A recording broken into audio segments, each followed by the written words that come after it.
Lore Olympus kind of deserves its #1 spot on webtoon. This is the most tender and expressive shit I've seen on this site ever.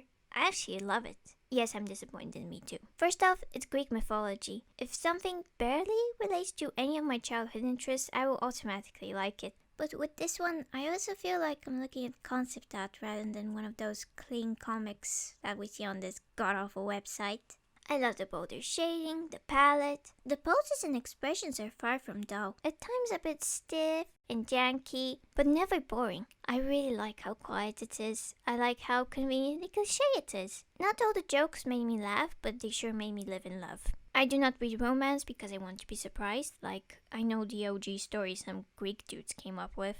And some of the characters I think were wonderful reimagines of the original myths in modern setting. Obviously Eros and Psyche, but even the more minor characters were done right, like Hephaestus and his broken relationship with Hera. He was said to be cast out of Olympus either by Zeus or both him and Hera for being the only imperfect god. He was also believed to be the son of only Hera, who made him in response to Zeus producing Athena from his forehead. Both his disability and isolation are shown in the character's design in a clever way. He's basically the god of making things and works under a volcano. He is also one of the few gods that completely avoid drama, so him being a computer geek is fitting. Another character I think is spot on is Artemis. I'm so glad she wasn't just written off as a tomboy.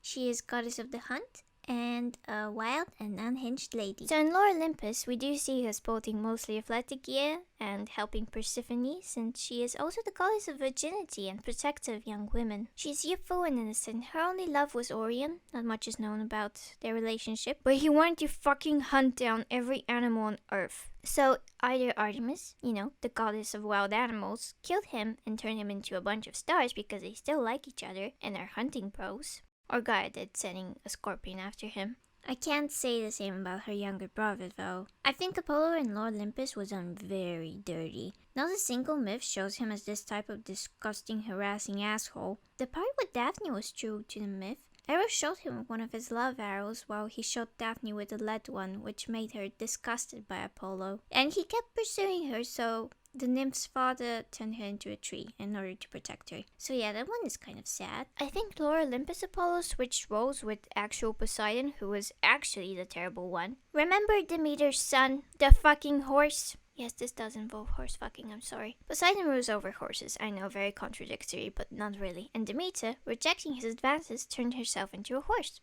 And he was like, well, okay then, I can be a horse if that's what you're into. So yeah, horse was born.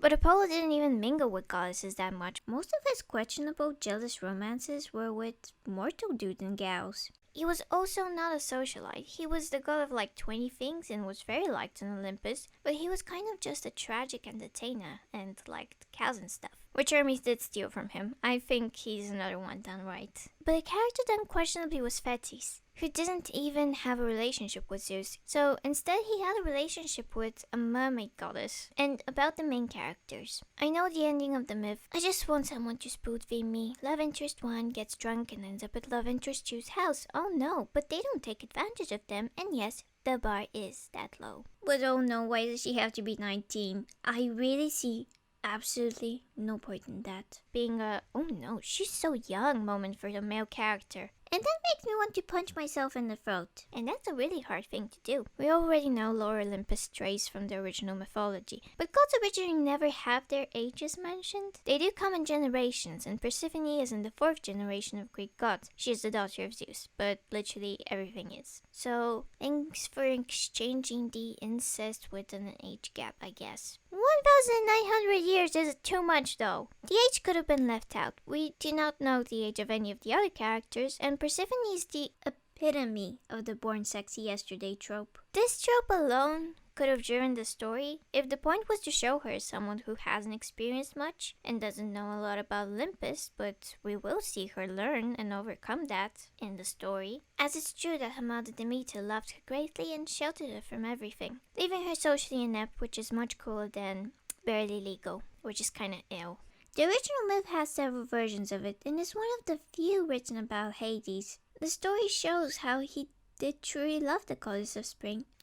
not so much if the goddess of spring liked him. And unlike most gods, he was also very faithful to her, and despite having the role of, king of the underworld, he was very philanthropic. At times a bit extreme, but that's seen with every god. And overall, Hades was just honest and just. I really like how the story describes an alternative version of the kidnapping, because it really feels like most of Olympus believes Hades is forcing her to stay in the underworld with him, when it could have really been just a rumor, and the truth is they both liked each other. I saw a person say that people who like Lord Olympus have serious issues. Well, yeah, obviously, but my issues find this series comforting. I don't know much about the author, I don't know about the self-insert bullcrap, I don't really care. Also, you don't need something to be a portrayal of a perfect relationship for it to be entertaining. But the part I like the most is really panels like these. Nobody is speaking, yet they carry so much emotion. Except Artemis can speak as much as she wants. I understand why it would turn some people off. Still, hear me out. Why is Hades great and not a creep, despite the story presenting a romance with an age gap fatter than the ass cheeks of the god of sex? If you look at his relationship with Nymphe, who in the myths was actually a previous lover to Hades, and Persephone turned her into a plant in a jealous rage, but like,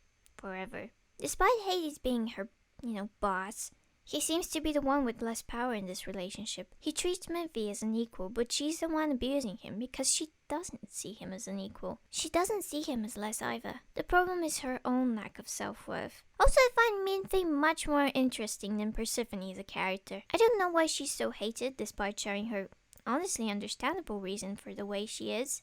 She's just a sympathetic villain. Get over it. In the end, I do think if you appreciate Greek mythology, you could give this a read. It's not perfect, but it's content. I don't usually talk about girly-ass comics. In fact, I haven't been a fan of webtoon for a long time. Subscribe if you want to get educated on topics like weird animals and how to be fashionable. I occasionally also talk about things I find neat. That's all.